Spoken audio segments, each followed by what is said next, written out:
नमस्कार, सत श्री अकाल, राम राम सा, खम्बा गनी, आप सभी का ऑल्टरनेट मीडिया में फिर से स्वागत है। मैं आपकी होस्ट गायत्री देवी। मुझे नंबर्स नजर नहीं आ रही है, इसलिए I will wait for people to join.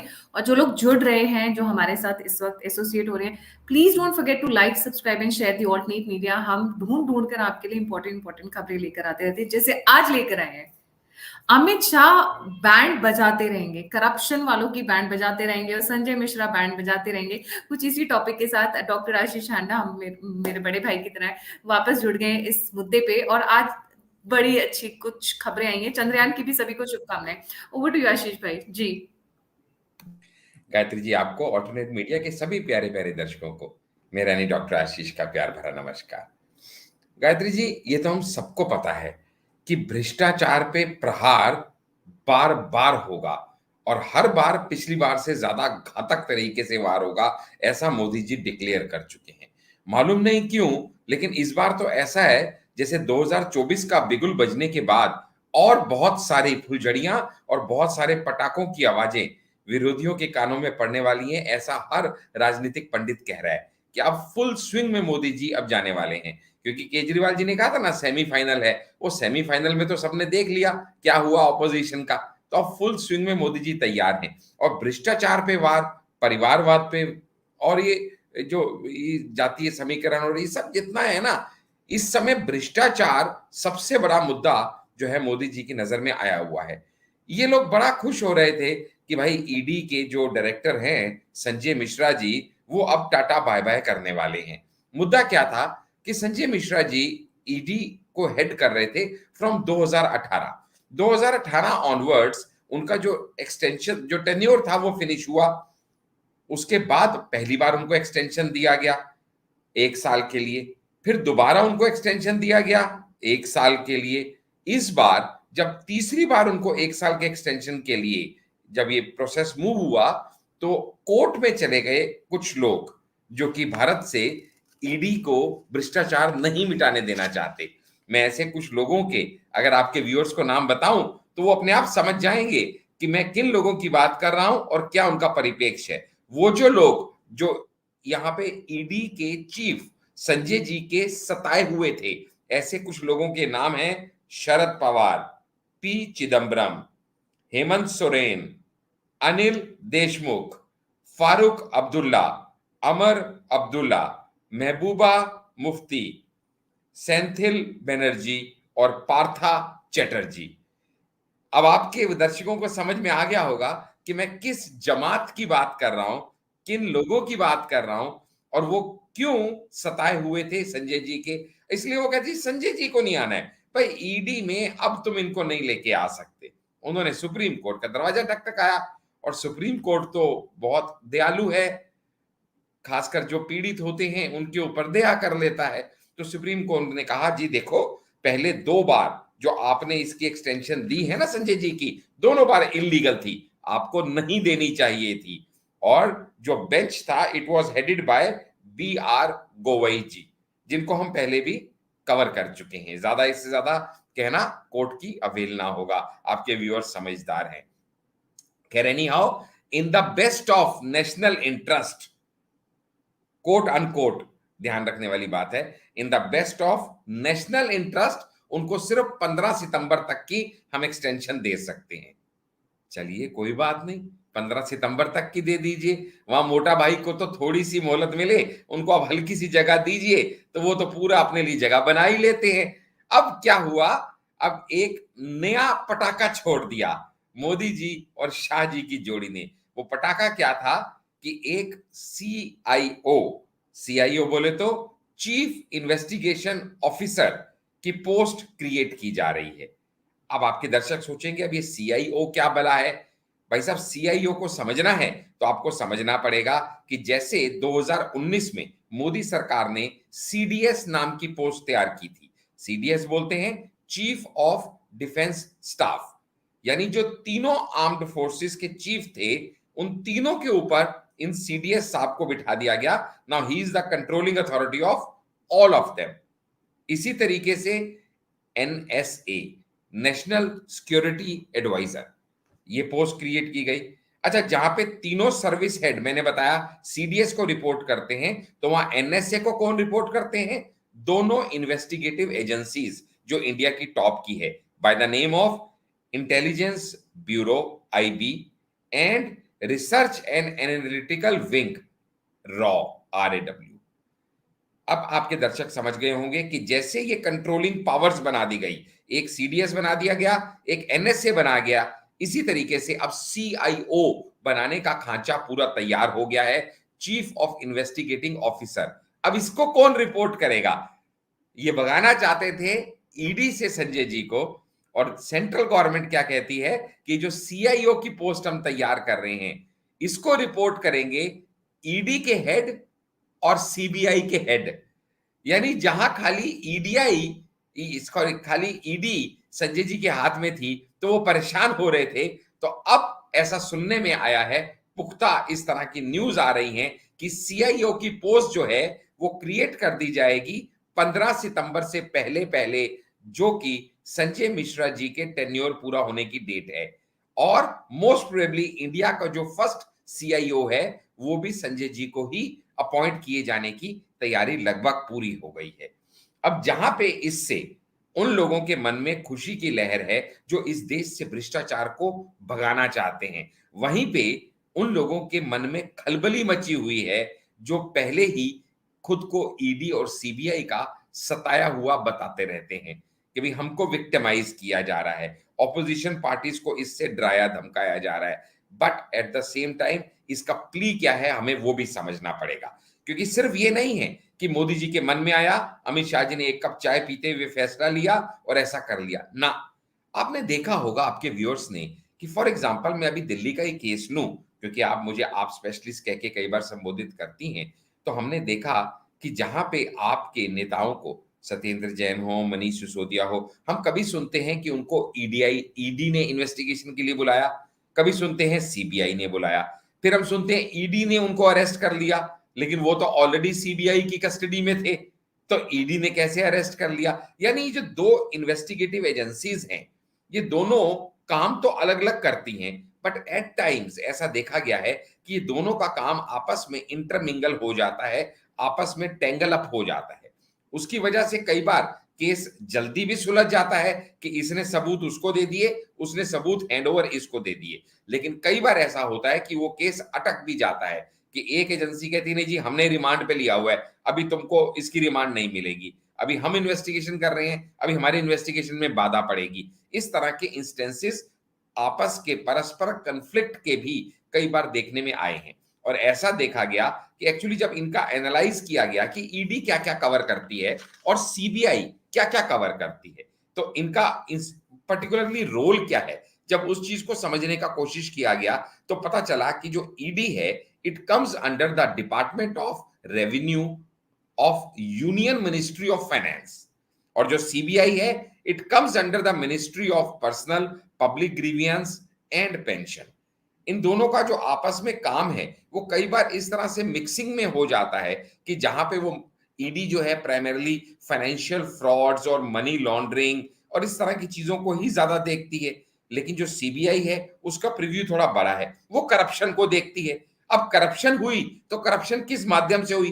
पैसे का ही तो लेना देना हुआ। अब पैसे का लेना देना हुआ तो ईडी बीच में आ गई। अब मनी लॉन्ड्रिंग ईडी देख रही है, लेकिन करप्शन CBI देख रही है। व्यक्ति तो एक ही है, उसने मनी लॉन्ड्रिंग की जिसको आपने करप्शन कहा, तो एक्चुअली क्राइम तो वही है उसका, पर उसको दो तरीके से, दो एंगल से उसको इन्वेस्टिगेट किया जा रहा है, इसलिए दो एजेंसीज उसके आपस में उलझन में ना आए, उनकी इंटरमिंगलिंग की वजह से जो जस्टिस है वो डिले ना हो, या कई बार उनकी आपसी कोई लूप होल का फायदा उठा के कोई क्रिमिनल बच के ना निकल जाए, इसलिए इन दोनों को एक कॉमन अम्ब्रेला के नीचे लाते हुए CIO की फॉर्मेशन करने का निर्णय लिया गया।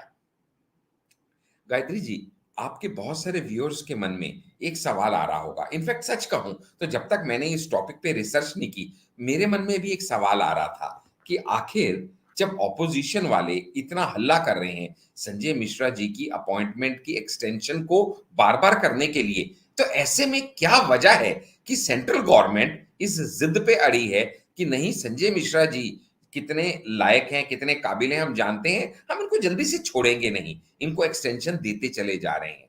इसकी आखिर वजह क्या है? तो उसकी जब मैंने छानबीन की तो पता चला कि एक्चुअली इसके पीछे जब कोर्ट में केस गया तो सेंट्रल गवर्नमेंट ने अपना प्ली रखा। सेंट्रल गवर्नमेंट का प्ली ये था कि भाई हम इनको अभी रिलीव इसलिए नहीं करना चाह रहे क्योंकि अभी हमारी बहुत ही एक जिसको बोलते हैं सेंसिटिव जंक्शन पे इस समय हम लोग खड़े हैं, जो कि 99% आम लोगों को नहीं पता। वो क्या है? वो ये है कि एक एजेंसी है जिसका नाम है financial action task force, FATF। ये FATF का जिक्र मैंने तब सुना था जब पाकिस्तान के संदर्भ में आज से 1-2 साल पहले ये था कि FATF उसको ग्रे लिस्ट में रखी हुई है, हो सकता है ब्लैक लिस्ट भी कर दे। ऐसे में उनके ऊपर फाइनेंशियल बहुत ज्यादा बर्डन्स आ जाएंगे, कोई वर्ल्ड बैंक उनको लोन नहीं देगा, फलाना फलाना फलाना फलाना फलाना। तब सुनने में आया था कि FATF क्या होती है, वो कंट्रीज को ऑब्जर्व करती है। तो आज जब इस टॉपिक को मैं स्टडी कर रहा था तो पता चला गायत्री जी कि FATF जो है वो 40-40 पैरामीटर्स पे किसी कंट्री को असेस और इवेल्युएट करती है, जिसमें से ईडी की मनी लॉन्ड्रिंग एक फैक्टर है। इसके अलावा 39 और बड़े माइन्यूट फैक्टर्स हैं। और ये FATF जो है ये एक तरह से ग्लोबल टेरर फाइनेंसिंग वॉचडॉग है, ये इसको कहा जाता है। तो जहां पे भी टेररिज्म को लेके फाइनेंस हो रहा है वहां पे ये अपना काम करती है। जहां पे इंडिया हमेशा टेररिज्म के अगेंस्ट लड़ती रही है, जहां पे हमेशा अपनी आवाज बुलंद करती रही है, वहीं पे हमारी कुछ नेबरिंग कंट्रीज जो हम सबको पता है, पाकिस्तान, चाइना और ये सब वर्ल्ड फोरम पे हमको डिफेम करने के लिए इस तरह की एलिगेशंस लगाती रही हैं कि भाई ये तो खुद टेररिज्म को प्रमोट करते हैं, हमारे यहां तो इन्हीं के भेजे हुए लोग आते हैं, रॉ इसमें इन्वॉल्व है, IB इन्वॉल्व है। तो इस समय ये जो रिव्यू है वो विद इन 1 ईयर इंडिया का होने जा रहा है। ऐसे में जब इंडिया का विद इन 1 ईयर रिव्यू होने जा रहा है तो सबसे प्राइमरली उसमें ईडी की मनी लॉन्ड्रिंग वो सब आएगी।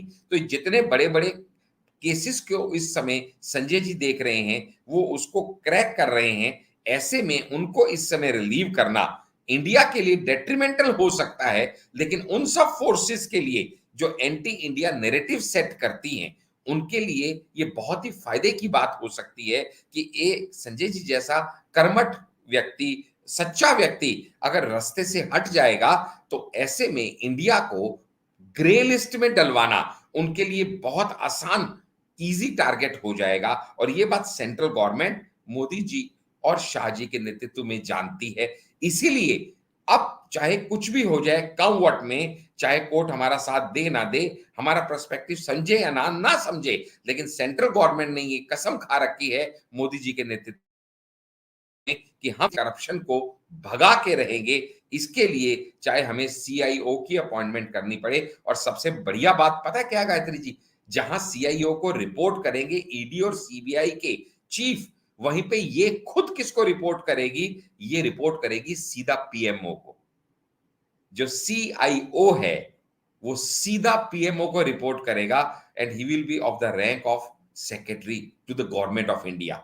ये अपने आप में एक बहुत बड़ी अचीवमेंट है, ये अपने आप में एक बहुत बड़ा इनिशिएटिव है, ये अपने आप में एक इतना बड़ा स्टेप है। और आपको मालूम, जैसे ही आज इसकी अनाउंसमेंट हुई, the first person to condemn it on Twitter was who? None other than mister Prashant Bhushan.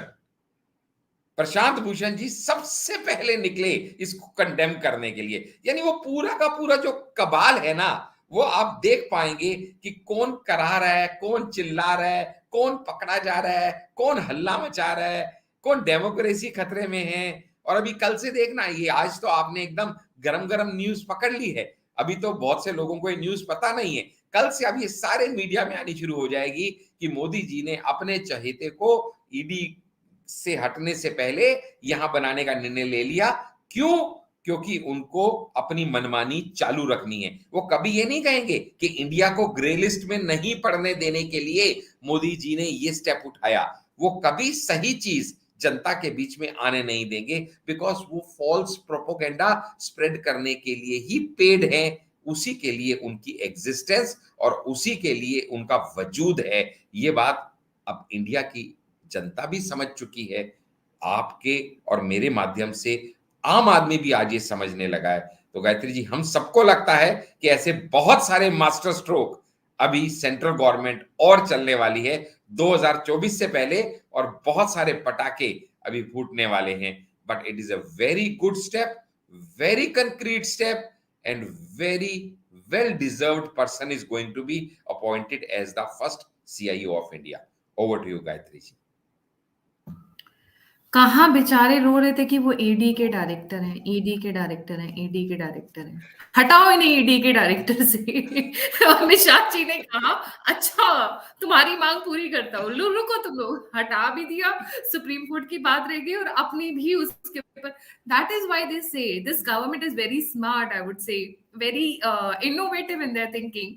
हटा दिया, सुप्रीम कोर्ट की भी बात मान ली और उससे बड़ा एक कदम, लाइन उससे लंबी खींच दी कि आप लगे रहिए, आप अपनी जगह लगे रहिए, हम अपनी जगह लगे रहेंगे। दिस वाज रिमेम्बर आशीष भाई, जब हम लोग कर रहे थे कुछ दिन पहले शो, हमने इनके ऊपर किया था, संजय जी के ऊपर आपने और मैंने ही शो किया था, तो मैंने और आपने एक बात बोली कि they will find a way to get him back. ऐसा नहीं है कि लोग नहीं है। देखिए मैं बहुत छोटा सा एग्जांपल देना चाहूंगी, जब हम किसी के साथ मंच जाते हैं, रम जाते हैं, और ऐसा नहीं कि हमारे पास अनलिमिटेड टाइम है, वो होम मिनिस्टर हैं, वो प्राइम मिनिस्टर हैं, एजेंसीज हैं, हम किसी को लाकर एक्सपेरिमेंट करने में, उसके साथ समय बनाने में, उसके साथ टाइम लगाने में क्या होगा? टाइम जाएगा, समय जाएगा, and time for them is very crucial, time for all of us. जो समय चला गया वो लौट के नहीं आता है। तो वो दूसरे, ऐसा नहीं है, आई एम श्योर वो दूसरे बंदे पे भी काम कर रहे हैं, ईडी के डायरेक्टर पे काम कर रहे हैं बैकग्राउंड में, इस गलत फहमी में ना रहे कोई जो भी इस चीज को देख रहा है कि उनके पास नहीं है। बट उस बंदे को लाने में, उसको ट्रेन करने में, मजने में, इन एक होता है फ्रीक्वेंसी, वेवलेंथ। अब जैसे अब आपकी किसी के साथ बनती होगी, किसी के साथ नहीं बनती, या किसी को आप पहले बुरा समझते हैं फिर अच्छा समझते हैं, फिर पहले अच्छा समझते हैं फिर बुरा समझते हैं। ये जो ह्यूमन भी फैक्टर्स है, ये टीम बनाने में, मैंने कई बार अपने शोज में कहा है, कोई भी ऑर्गेनाइजेशन ह्यूमन रिसोर्स से बनती है, उसमें समय लगता है, और इन लोगों के पास समय हमेशा कम रहता है। इसीलिए जिसके साथ रम गए, रच गए, जिसका वर्किंग स्टाइल समझ में आ गया, उनको रिटेन करने की कोशिश होती है हमेशा। अब मेरे को रोना धोना शुरू हुआ, प्रशांत भूषण जी का स्टेटमेंट आ गया, बेचारे सुप्रीम कोर्ट के लॉयर है। कपिल सिब्बल जी का मैं वेट कर रही हूँ कि कल क्या आएगा, because you know these are some very important developments that have taken. और आज क्योंकि पूरा भारत चंद्रयान पे लगा हुआ था, BP Srivastava ji, lot of thanks, Chandrayaan 3 success. मैं उनका नाम लेके ना छी छी छी थू थू थू थू, मैं उनका नाम लेके अभी खराब नहीं करना चाहूंगी। डीपी श्रीवास्तव जी, सभी को हार्दिक शुभकामनाएं चंद्रयान 3 के कामयाब होने की। We made a history, south pole पर नहीं गए थे, बट हाँ आई नो आज मैंने एक अनटाइमली वीडियो डाल दिया था, please to go and watch that video. 15 minute की वीडियो में आपको क्यों साउथ पोल पे लैंडिंग हुई है, बहुत सारे फैक्ट्स हैं जो मीडिया डिस्कस नहीं कर रहा है, वो एक रो में चलता जा रहा है। तो I will come back to the topic, don't forget to watch that show I did in the afternoon with Jijith Nadumuri Ravi ji. He worked on Chandrayaan first, तो उनके साथ शो था, प्लीज वॉच दैट शो जी। Coming back to the topic, यहां से कुछ ऐसी political parties हैं जिनके यहाँ प्रॉब्लम बहुत बढ़ने वाली है। आशीष जी ने कुछ एक नाम लिए, मैं पॉलिटिकल पार्टीज के नाम लेती हूँ। कल या परसों अभिषेक बैनर्जी का केस आपने देखा था आशीष भाई? कल कुछ हुआ था, सुप्रीम कोर्ट ने कहा ऐसा है जी, आप इलाबरेट करिए ना प्लीज।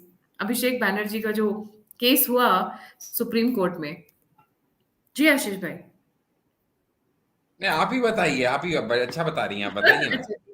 अब सुप्रीम कोर्ट में पहुंच गए थे अभिषेक बैनर्जी और उनकी टीम, ये कहते हुए कि भाई हमें सीबीआई ईडी से राहत चाहिए। मैं बहुत सिंप्लीफाई करके बता रही हूँ। तो उन्होंने कहा ऐसा है, अगर पैसा निकला है तो इन्वेस्टिगेशन होगी, please return to the high court. तो ये कहानी थी। अब आम आदमी पार्टी में मनीष सिसोदिया जी अंदर बैठे हुए हैं, उनके जैन साहब अंदर बैठे हुए हैं, अरविंद केजरीवाल के आसपास ताजमहल का, आई मीन जो भी शीश महल ताजमहल, उसका घेरा बढ़ रहा है। तो कुछ एक पॉलिटिकल पार्टी से, बट इन मेन में 3 या 4 पॉलिटिकल पार्टीज, टीएमसी सबसे ज्यादा डरी हुई, डीएमके सेंथिल बालाजी, अभी सब आशीष जी ने बताया, सबसे डरी हुई, आम आदमी पार्टी सबसे ज्यादा डरी हुई। ये 3 पॉलिटिकल पार्टीज खून के आंसू रोएंगे,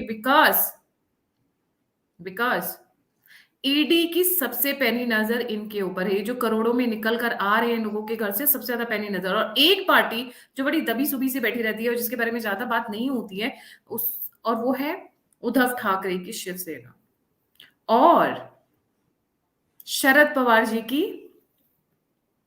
एनसीपी। एनसीपी, क्योंकि जैसे जैसे कोऑपरेटिव सोसाइटीज पे क्या बोलते हैं, शिकंजा कसा जा रहा है, और जैसे जैसे वहां पर पैसे निकल कर आ रहे हैं, जिस तरीके से चीजें चेंज हो रही हैं, ये 4-5 पार्टीज में ना कुबलाहट बहुत ज्यादा है, बहुत ज्यादा। अभी समाजवादी पार्टी अभी आराम से बैठी हुई है, आई एम श्योर कुछ उधर भी आने वाले हैं, कुछ एक, डोंट वरी। वो याद है आप लोगों को परफ्यूम बिजनेस वाले जो अंकल जी थे, उनके घर से करोड़ों निकले थे, उनके बेडरूम से, बाथरूम से बहुत सारे निकल कर आए थे।